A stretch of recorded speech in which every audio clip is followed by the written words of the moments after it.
So if you're gonna break my heart, just break it.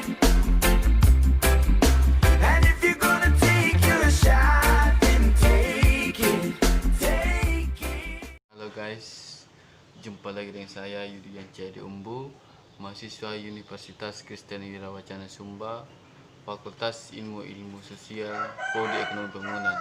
Nah, kali ini saya akan menjelaskan tentang struktur dan isi bab 2 landasan teori untuk rancangan penelitian kuantitatif.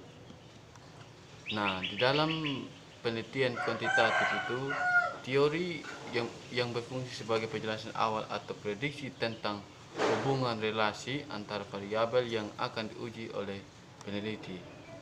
Nah, teori yang menjadi faktor yang sangat penting dalam proses penelitian kuantitatif karena digunakan untuk menuntun penulis atau peneliti dalam menemukan masalah, menemukan hipotesis, menemukan konsep-konsep, menemukan metodologi, dan menemukan alat analisis data. Nah, lalu penelitian kuantitatif juga membutuhkan landasan teori yang menjelaskan variabel-variabel tertentu untuk membantunya merancang rumusan masalah dan hipotesis penelitian. Nah, teori itu juga yang menjelaskan bagaimana dan mengapa variabel-variabel itu berhubungan. Nah, di dalam isi struktur landasan teori atau bab 2 dalam pendekatan kuantitatif itu, yang pertama teori yang digunakan, terus yang kedua hipotesis atau proposisi atau profesi dari teori tersebut, terus yang ketiga informasi tentang aplikasi teori tersebut dalam peneliti sebelumnya. Nah, terus yang berikut lagi variabel merujukan pada karakteristik atau atribut seseorang individu atau suatu organisasi yang dapat diukur, dinilai dan diobservasi berdasarkan satu. Lalu jenis-jenis variabel ada 6 macam. Itu yang pertama variabel bebas, terus yang kedua variabel terikat, ketiga variabel intervening, yang keempat variabel moderating, yang kelima variabel kendali atau kontrol, dan yang keenam variabel acak atau rembang. Di dalam hubungan antar variabel itu merujuk pada kaitan pengaruh antara variabel-variabel yang tidak selalu merupakan hubungan kausal atau sebab akibat.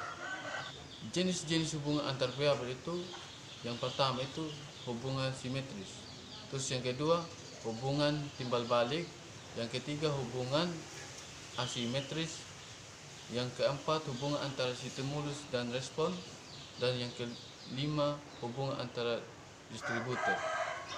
Isi bab 2 itu dalam 2.1 itu, yang pertama bagaimana ini berisi uraian tentang teori, konsep dan atau definisi yang terkaitan dengan topik dan tema penelitian yang berasal dari berbagai pustaka atau literatur. Subbab 2.2 ini penelitian terdahulu. Nah, bagaimana ini berisi hasil penelitian terdahulu atau yang sudah pernah dilakukan yang terkaitan secara langsung maupun tidak langsung dengan topik dan tema penelitian. Lalu subbab 2.3 hipotesis, bagaimana ini berisi hipotesis yang digunakan dalam penelitian kuantitatif. Hipotesis yang dibangun harus fokus pada dan selektif pada yang akan diliti. Nah, hipotesis ini akan diterima jika faktanya membuktikan kebenaran, dan sebaliknya akan ditolak jika faktanya menyangkal. Bab 2.4 lagi ini kerangka teori atau kerangka konseptual. Nah, bagian ini juga menjelaskan kerangka untuk menjawab pertanyaan penelitian. Nah, istilah teori di sini menunjukkan pada sumber atau penyusun kerangka yang bisa merupakan teori atau konsep, bahkan logika. Nah, jika teori yang digunakan untuk menyusun kerangka, maka judul yang digunakan dalam subbab ini adalah kerangka teori atau kerangka teoritis. Nah, bila konsep yang dijadikan sumber penyusun kerangka, maka judul sebab ini menjadi kerangka konseptual. Hanya ini saja penjelasan dari saya tentang struktur penelitian isi bab 2 dalam rancangan penelitian kuantitatif. Sekian dan terima kasih.